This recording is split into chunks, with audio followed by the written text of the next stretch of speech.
বন্ধুরা, গত পর্বে তোমরা দেখেছিলে জলরাক্ষস রাজবাড়িতে পৌঁছেই হুঙ্কার করে মন্ত্রীকে ডাকতে লাগলো। অন্যদিকে এক এক করে 3টা ছোট মাছ মিলে মৎস্যকন্যাকে সাঁতরে সাঁতরে সেখান থেকে নিয়ে যেতে লাগলো। মৎস্য রানীও মৎস্যকন্যাকে তন্ন তন্ন করে খুঁজতে লাগলো। এরপর মাছেরা যখন দল বেঁধে মৎস্যকন্যাকে নিয়ে সাধু মৎস্যের কাছে গেল, সাধু মৎস্য তাকে দেখেই বলে উঠল, এসো তাড়াতাড়ি ওকে আমার সামনে নিয়ে এসো। আমি যে এতদিন শুধু ওর অপেক্ষাতেই ছিলাম। আশ্চর্য, সাধু মৎস্য, আপনি কি করে জানলেন আমরা এখানে আসব? তারপরেও এই অপরিচিত মৎস্যকন্যাকে নিয়ে আপনি কি ওকে চেনেন? আসলেই তো তাই, আমরাই তো ওকে কখনো দেখিনি। আর আপনি তো এই পর্বতের বাইরে কোথাও যান না, তাহলে ওকে চিনলেন কি করে? ওরে, আমি তো ওকে চিনবই। ওর কারণে যে আমি এতকাল এখানে সাধনায় মত্ত হয়ে আছি। ওকে নিয়ে এসো আমার সামনে। অন্যদিকে মৎস্যরানী মৎস্যকন্যাকে খুঁজতে খুঁজতে নদীর তলদেশে চলে গেল। মেয়েটা কোথায় যে গেল? হায় বিধাতা, আমার মেয়েটা যে ওর অস্তিত্বের কিছুই জানে না। ও যদি ভুল কোনো হাতে গিয়ে পড়ে তাহলে যে খুব সর্বনাশ হয়ে যাবে। হায় বিধাতা, আমার মেয়েটাকে রক্ষা করো। এই বলে মৎস্যরানী সাঁতরে সাঁতরে মৎস্যকন্যাকে খুঁজতে লাগলো। আর ঠিক তখনই মৎস্যমন্ত্রীও সেদিক দিয়েই যাচ্ছিল। কোথায় কোথায় সেই মৎস্যকন্যা? আজ যদি ওকে খুঁজে না পাই তাহলে যে আমার মৃত্যু নিশ্চিত। না না না না, আমি কিছুতেই মরতে রাজি নই। যে করেই হোক আজকের মধ্যেই মৎস্যকন্যাকে খুঁজে বের করতে হবে।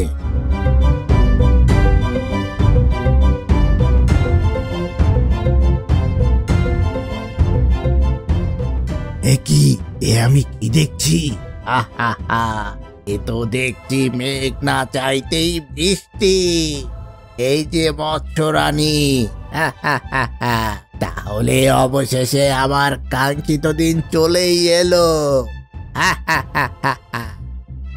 শয়তান মন্ত্রী, কি ভেবেছিস আমায় ধরতে পারলেই তুই আমার মেয়েকে খুঁজে পাবি? কখনোই না, এখনো সময় আছে, নিজেকে শুধরে নে। কেন রানী, কেন নিজেকে শোধরাতে যাব? ভুল তো তোমরাই করেছো। কি ভেবেছো লুকিয়ে গেলেই আমরা তোমাদের খুঁজে পাবো না? খুঁজে যখন পেয়েছিসই ভেবে নে এ আমি নই, এ তোর মৃত্যু, যা এতদিনে তোর হাতে ধরা দিয়েছে। আমার মেয়ে বেঁচে থাকতে আমার কেন, আমার একটা নখেরও ক্ষতিও তুই করতে পারবি না। এই বলে মৎস্যরানী যখনই সাঁতরে সেখান থেকে যেতে লাগলো, মন্ত্রী তার লেজের ধাক্কা দিয়ে মৎস্যরানীকে কাবু করে ফেলল। শয়তান রানী, কি ভেবেছিস আবারও পালিয়ে যাবি? না, আমি থাকতে তা কিছুতেই হতে দেব না। এই বলে মন্ত্রী মৎস্যরানীকে টানতে টানতে সেখান থেকে নিয়ে যেতে থাকে। ছেড়ে দে আমায়। কেন রানী, এতদিন হয়ে গেল তোমার মহারাজকে দেখবে না? চলো, এখন থেকে তুমিও তারই সাথে থাকবে। এরপর জলরাক্ষসকে খবর পাঠাবো, তোমাদের যা শাস্তি সেই তোমাদেরকে দেবে।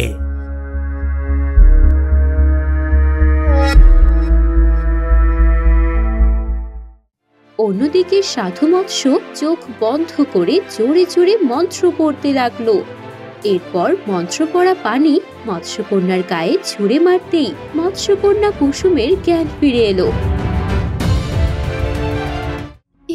এ আমি কোথায় এসেছি? আর আপনারাই বা কারা? এখানে এত পানি কি করে এলো? ভয় পেও না মৎস্যকন্যা, এক এক করে তুমি সবই জানতে পারবে, কিন্তু এই মুহূর্তে তোমার বিশ্রামের প্রয়োজন। মৎস্যকন্যা, আপনি কি বলছেন? আপনার কোথাও ভুল হচ্ছে। আমি কোনো মৎস্যকন্যা না, আমি মানুষ কন্যা কুসুম। না মৎস্যকন্যা, তুমি কোনো মানুষ কন্যা না, তুমি মৎস্যকন্যা। এই তোমার আসল পরিচয়। বিশ্বাস না হলে নিজেকে একটু ভালো করে দেখো। মৎস্যকন্যা নিজেকে একবার ভালো করে দেখে ভয় পেয়ে বলল, এ কি, আমার অর্ধেক শরীর মাছের মতো কেন হয়ে গেছে? কারা আপনারা, আর আমাকে কেন এখানে নিয়ে এসেছেন? আমি আমার মায়ের কাছে যাব, দয়া করে আমাকে ছেড়ে দিন। এই বলে মৎস্যকন্যা জোরে জোরে কাঁদতে লাগলো। কেঁদো না মৎস্যকন্যা, এতদিন তুমি একটা ঘোরের ভেতরে ছিলে, আর আজই তোমার সেই ঘোর কাটার দিন। আজই তুমি জানতে পারবে কে তোমার পিতা আর কি তোমার জন্মের রহস্য। পিতা? আমার পিতা? কে সে? দয়া করে আমাকে সব খুলে বলুন, আমি যে কিছুই বুঝতে পারছি না।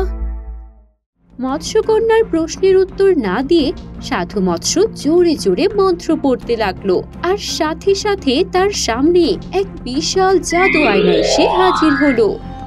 ভেঙে পড়ো না মৎস্যকন্যা, তাকিয়ে দেখো এই জাদুর আয়নায়, এখানে তুমি সব দেখতে পারবে।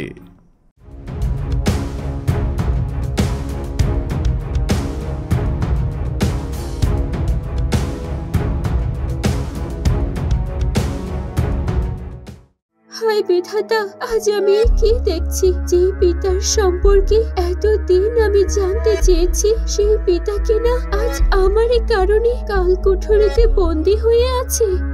কেঁদো না মৎস্যকন্যা, এখন তোমার ভেঙে পড়ার সময় না।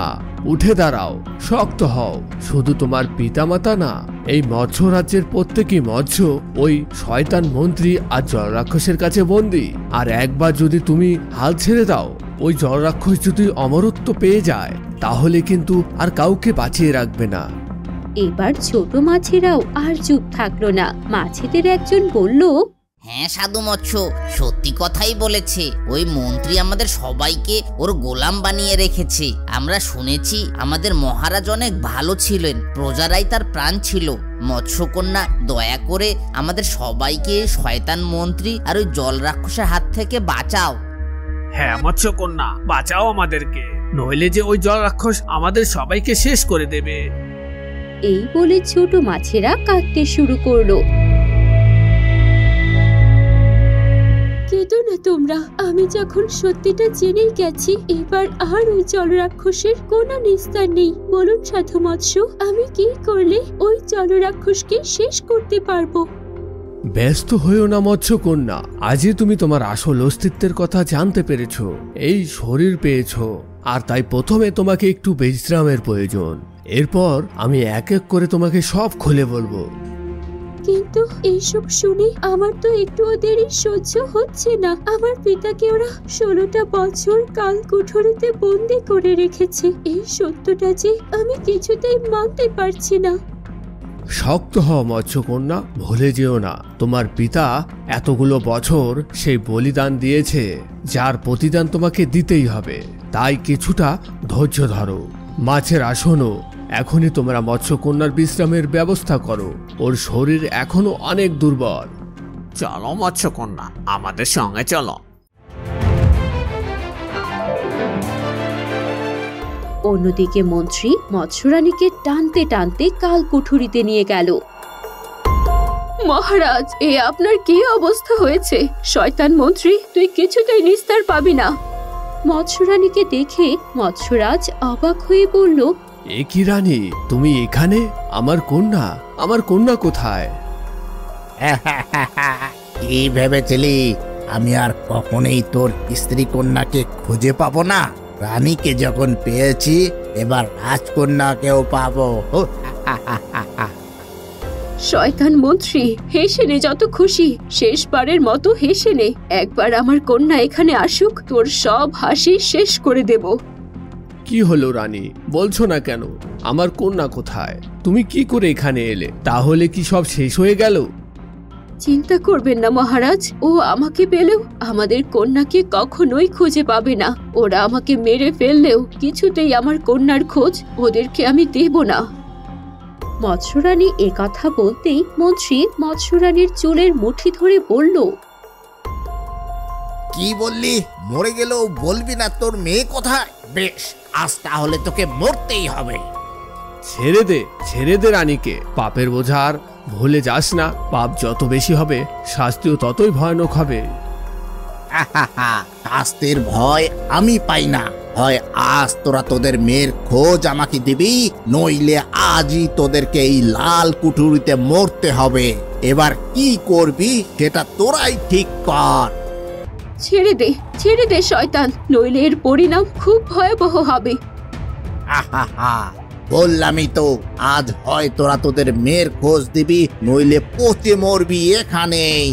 আহাহাহাহা। তো বন্ধুরা, কেমন লাগলো আজকের গল্পটি? ভালো লেগে থাকলে একটি লাইক দিয়ে দাও, আর চ্যানেলটি সাবস্ক্রাইব করে না থাকলে জলদি সাবস্ক্রাইব করে নাও। আর কি মনে হয়, তাহলে মন্ত্রী কি সত্যি মেরে ফেলবে মৎস্যরাজ ও মৎস্যরানীকে, নাকি মৎস্যকন্যার হাতেই মরতে হবে ওই মন্ত্রীকে? জানতে হলে চোখ রাখুন মৎস্যকন্যা সিরিজের পরবর্তী পর্বে।